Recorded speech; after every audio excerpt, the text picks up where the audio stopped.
Hello everyone. आज का मेरा सेशन एकेटीयू की काउंसलिंग प्रोसेस को लेकर के है। एकेटीयू की जो काउंसलिंग प्रोसेस है वो यूपीटीएससी के थ्रू होती है, यानी Uttar Pradesh technical admission counselling के थ्रू होती है। इसके लिए ऑफिशियल वेबसाइट uptse.admission.nic.in है। सीयूईटी के पीजी का रिजल्ट आ जाना था सुबह। हालांकि उन्होंने एक मैसेज लिखा था, वो मैसेज मैं आपको पढ़ा देता हूँ कि CUET UG excluding B pharmacy CUET PG allotment result expected late evening 19 सितंबर 23। कई सारे स्टूडेंट्स ने लगातार कॉल और मैसेज किए मुझे, तो मैंने उनको बता दिया था कि एक मैसेज है और शाम तक रिजल्ट आ जाएगा। तो जैसा मैंने बोला था बिल्कुल वैसा ही हुआ है। रिजल्ट उन्होंने दे दिया है अलॉटमेंट का, और कई सारे बच्चों ने मुझे अलॉटमेंट भी भेज दिए हैं। और अब चूंकि वो आगे की प्रोसेस जानना चाहते हैं, तो कि आगे की प्रोसेस क्या है। कुछ बच्चों को आईआईटी मिल चुका है, कुछ बच्चों को केएनआईटी मिला है, या कुछ बच्चों को उसके नीचे की थर्ड या फोर्थ प्रेफरेंस मिली है। तो अब नेक्स्ट प्रोसेस क्या है, उस प्रोसेस को मैं भी आपको बताने वाला हूँ। इस वीडियो को लास्ट तक देखना, ध्यान से देखना, क्योंकि कहीं ना कहीं बच्चे बस यहीं आकर के अटक जाते हैं और आगे की जो प्रोसेस है उसको नहीं समझ पाते हैं। और कई सारे स्टूडेंट्स को निमसेट की काउंसलिंग में या जो भी और काउंसलिंग हुई है अभी तक जितने भी कॉलेज के लिए, बहुत कंफ्यूजन रहा और कई बार वो चूक भी गए। तो अब मैं आपको बताने वाला हूँ कि आगे की जो प्रोसेस है वो क्या होने वाली है। ठीक है, तो सबसे पहले तो हम शेड्यूल पे चलते हैं। और शेड्यूल में देखिए, अगर हम ध्यान दें कि आपको आज रिजल्ट मिल गया है 19 सितंबर को। पेमेंट ऑफ सीट का जो कंफर्मेशन है वो 19 से 21 के बीच में है, यानी कि 19 सितंबर से 21 सितंबर के बीच में आपको कंफर्म करना है, पेमेंट करना है सीट का। चाहे आपको वो कॉलेज फ्रीज करना हो या फ्लोट करना हो। अब फ्रीज या फ्लोट क्या होता है, तो इस बात को समझ लेते हैं। फ्रीज का मतलब आपको ये कॉलेज कंफर्म करना है, यानी कि अगर आपको आईआईटी लखनऊ मिल गया है और अब चूंकि उसके ऊपर कोई चॉइस ही नहीं है, मैं आपको पहले भी बता चुका हूं कि एकेटीयू के जो कॉन्स्टिट्यूट कॉलेज हैं, यानी आईआईटी लखनऊ और केएनआईटी सुल्तानपुर, ये दोनों कॉलेज एकेटीयू के कॉन्स्टिट्यूट कॉलेज हैं।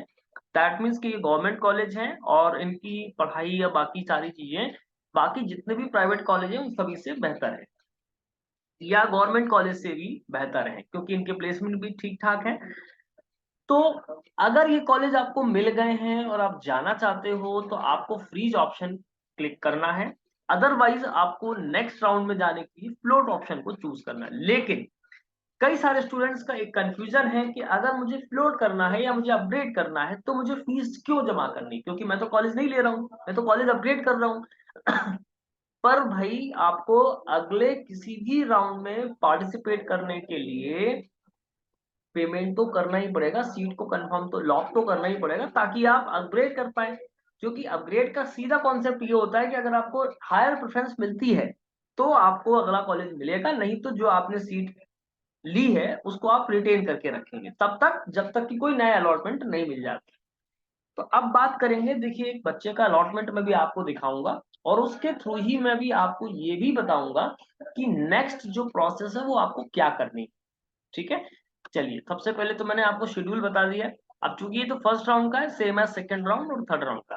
दूसरी बात, अगर आपने फर्स्ट राउंड में 20,000 जो कि जनरल और ओबीसी के लिए होगा, अनसाइड 12,000 एससी एसटी के लिए होगा, तो जो आपने जमा कर दिया है, फिर इसके बाद में सेकंड राउंड में आपको कॉलेज आपने अपग्रेड किया और सपोज दैट नहीं मिला तो आपको ऐसा नहीं है कि दोबारा फिर से फ्लोट ऑप्शन चूज करना के लिए आपको फिर से पैसे जमा करना पड़ेगा, ऐसा नहीं है।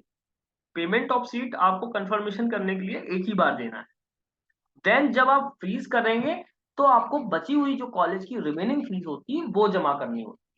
ठीक है, जिसको हम कंप्लीट फीस बोलते हैं। ठीक है, चलिए तो सबसे पहले हम बात करेंगे कि अलॉटमेंट एक मैं आपको दिखाना चाहूंगा तो आप समझ पाएंगे, राइट।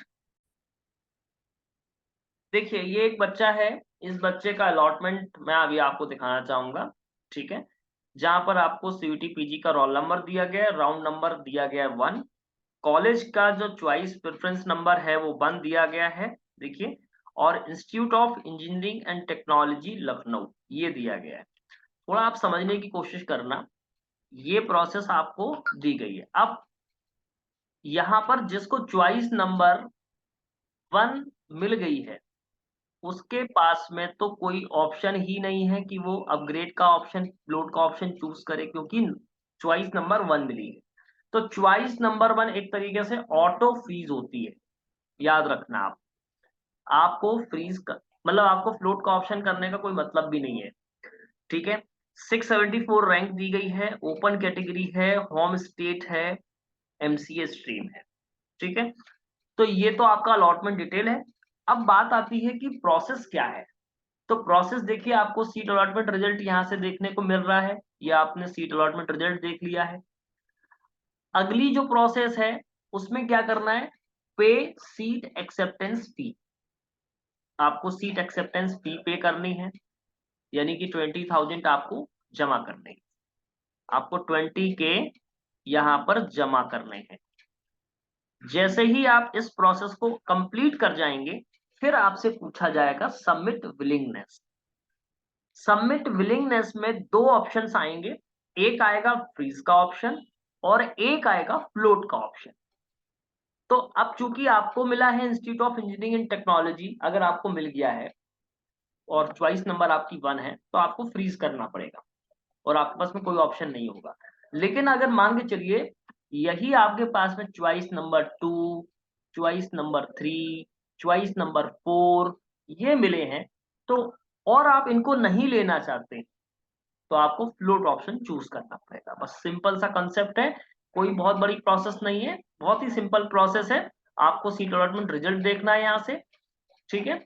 आपको पे करना है सीट एक्सेप्टेंस फी और अपनी विलिंगनेस विलिंगनेस फ्रीज या फ्लोट करना है। अब आपको एक और बात बता, फ्रीज करने के बाद आप फ्लोट ऑप्शन चूज नहीं कर पाएंगे। ये आप ध्यान रखें कि अगर आपने फ्रीज कर दिया है, सपोज दैट, देखिए मेरे पास यहाँ पर किसी यूजर का एक्सेस नहीं है, बस मैं आपको जनरली ओरली चीजें बता रहा हूं, तो आप ध्यान से सुनिएगा कि अगर आपने विलिंगनेस में फ्रीज सिलेक्ट कर दिया तो आप फ्लोट नहीं कर पाएंगे, यानी आप अपग्रेड नहीं कर पाएंगे। अब जिसको चॉइस नंबर 1 मिली उसको कोई चांस ही नहीं बनता कि फ्लोट करना है, लेकिन जिसको चॉइस नंबर 2, 3, 4 मिली है या इसके नीचे की चॉइसेस मिली हैं, तो उसको बहुत ध्यान से अपनी विलिंगनेस सबमिट करनी है। मानी उसको फ्रीज अगर करना है, इसका मतलब कॉलेज लेना है, और अगर आप अपग्रेड करना चाहते हो तो आप फ्रीज ऑप्शन चूज नहीं करोगे, कौन सा ऑप्शन चूज करोगे, फ्लोट ऑप्शन चूज करोगे। तो यहां पर दो ऑप्शन आपके लिए आएंगे, एक आएगा फ्रीज, एक आएगा फ्लोट, ठीक है। फ्लोट, अगर आप अपग्रेड करना चाहते हो, अपग्रेड करना चाहते हो तो आप कौन सा ऑप्शन चुनोगे, फ्लोट ऑप्शन चुनोगे अगर आप अपग्रेड करना चाहते हो। और अगर आप सीट लॉक करना चाहते हो, यानी कि कंफर्म करना चाहते हो, तो आप फ्रीज ऑप्शन को चुनोगे। बस ये चीज आपको ध्यान रखना। और नेक्स्ट प्रोसेस है आप अलॉटमेंट लेटर को डाउनलोड करो, ठीक है। तो ये 4 स्टेप है, 4 स्टेप में से एक स्टेप आपको ऑलरेडी दिख रही है, यानी कि 3 स्टेप आपको कंप्लीट करनी है और आप इसके अलावा आपको कुछ भी नहीं करना है, ठीक है। बाकी फिर आप अपडेशन के लिए हमेशा रेडी रहेंगे। कोई भी दिक्कत अगर आपको आती है तो आप मुझे मैसेज कर सकते हैं। बाकी देखिए, नॉर्मली मैं यूट्यूब पे ही वीडियोस डालता हूं और यूट्यूब पे मैं इंफॉर्मेशन दे देता हूं, सारे बच्चों को इन्फॉर्मेशन देता हूं। कोई प्रॉब्लम आती है तो आप मुझे कमेंट सेक्शन में लिख देना, मैं आपको जवाब उसका दे दूंगा। तो ये तो है नेक्स्ट प्रोसेस क्या है, क्योंकि लगातार तमाम बच्चे मुझे कंटिन्यू मैसेज किए जा रहे हैं कि सर अब आगे क्या करना है, कैसे प्रोसेस करना है, किस तरीके से आगे हमको कॉलेज अलॉट होगा, ठीक है। ओके, कई सारे बच्चों को मिल चुका है। अब जिनको केएनआईटी मिल चुका है, केएनआईटी भी कई बच्चों को मिला है, तो मैं अभी आपको ये भी बता देता हूँ। एक और बच्चे का मेरे पास में अलॉटमेंट है, मैं वो भी आपको दिखा देता हूँ ताकि आपको कंफ्यूजन ना हो। तो क्योंकि ये तो चॉइस नंबर 1 है, चॉइस नंबर 1 में आपको ये नहीं मालूम होगा कि फ्लोट कैसे करना है, ठीक है। मैं आपको दिखाता हूँ। देखिए एक बच्चे को चॉइस नंबर 2 मिला है, ठीक है। अब जिसको चॉइस नंबर 2 मिला है यानी कि कमला नेहरू मिला है, ठीक है, कमला नेहरू इंस्टीट्यूट ऑफ टेक्नोलॉजी, ये सुल्तानपुर का है। तो अब अगर ये चाहते हैं कि मुझे आईईटी लेना है, अगर इनको आईईटी चाहिए तो इनको क्या करना पड़ेगा, अपनी विलिंगनेस फ्लोट करनी पड़ेगी।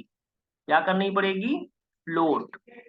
लेकिन इनको 20 के एक्सेप्टेंस फी पे करनी होगी।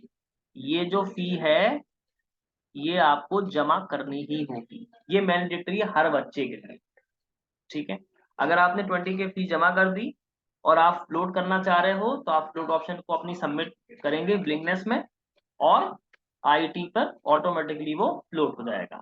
अब बात आती है कि क्या कमला नेहरू चला जाएगा, नहीं, कमला नेहरू तब तक नहीं जाएगा जब तक आपको आईटी नहीं मिल जाएगा, यानी कि आपकी सीट फ्लोट करने पर रिटेन रहेगी। तो ये बात आपको ध्यान रखनी है, बाकी इसमें कोई खतरा नहीं होता है। लेकिन अब जो इम्पोर्टेंट बात मैं आपको बताने वाला हूं वो ये बताने वाला हूं कि जो भी शेड्यूल दिया गया है, यानी कि शेड्यूल क्या दिया गया है, देखिए शेड्यूल क्या दिया गया है, सीट अलॉटमेंट आपको 19 तारीख को मिल गया, कोई दिक्कत नहीं। लेकिन जो पेमेंट ऑफ सीट है 20,000 12,000 का, वो 19 तारीख से 21 तारीख के बीच में ही करना है। अगर आप इस शेड्यूल के तहत काम नहीं करेंगे तो आपकी सीट चली जाएगी, बस ये बात ध्यान रखना। यानी आपको बिलिंगनेस भी 19 से 21 के बीच में करनी है, और आपको पेमेंट भी करना है वो भी 19 से 21 के बीच में ही करना है। ये दोनों प्रोसेस 19 से 21 के बीच में करना है। अगर आप इनमें से किसी और दिन करेंगे तो ये नहीं होगी, और कई सारे बच्चे बस इसी बात में गलती कर देते हैं और फिर उन वो फर्दर राउंड से बाहर होता है। तो आई थिंक कि आपको ये प्रोसेस भी समझ में आ गई होगी, और जो आपको सीट की सबमिट विलिंगनेस करनी है वो भी बात समझ में आ गई। तो मुझे लगता है आपके कोई भी डाउट होंगे नहीं, ठीक है। और अगली कोई भी नई अपडेट आती है तो मैं आपको डेफिनेटली बताता हूँ, है ना, ठीक है। मुझे लगता है कि अब आपको दिक्कत नहीं हो। तो आप लोग अपने अपने अलॉटमेंट चेक कर लीजिएगा, सीट अलॉटमेंट लेटर आपका आ गया है उसको देख लीजिएगा। इसके बाद अपना पेमेंट कर दीजिएगा, सबमिट कर दीजिएगा, ठीक है। मैं एक बार और दिखा देता हूँ आपको, सबमिट एक्सेप्टेंस कर दीजिएगा, पे सीट एक्सेप्टेंस फी कर दीजिएगा 20,000 या 12,000 का, विलिंगनेस को सबमिट कर दीजिएगा, और सीट अलॉटमेंट लेटर को डाउनलोड करके रख दीजिएगा। इतनी सारी प्रोसेस कर लीजिएगा। इसके बाद अगर कोई भी नई अपडेट ये देते हैं तो मैं आपको इन्फॉर्म जरूर करूंगा। बाकी आप लोग खुद भी अवेयर रहिएगा कोई भी नई अपडेट के लिए, ठीक है। So thank you and all the best.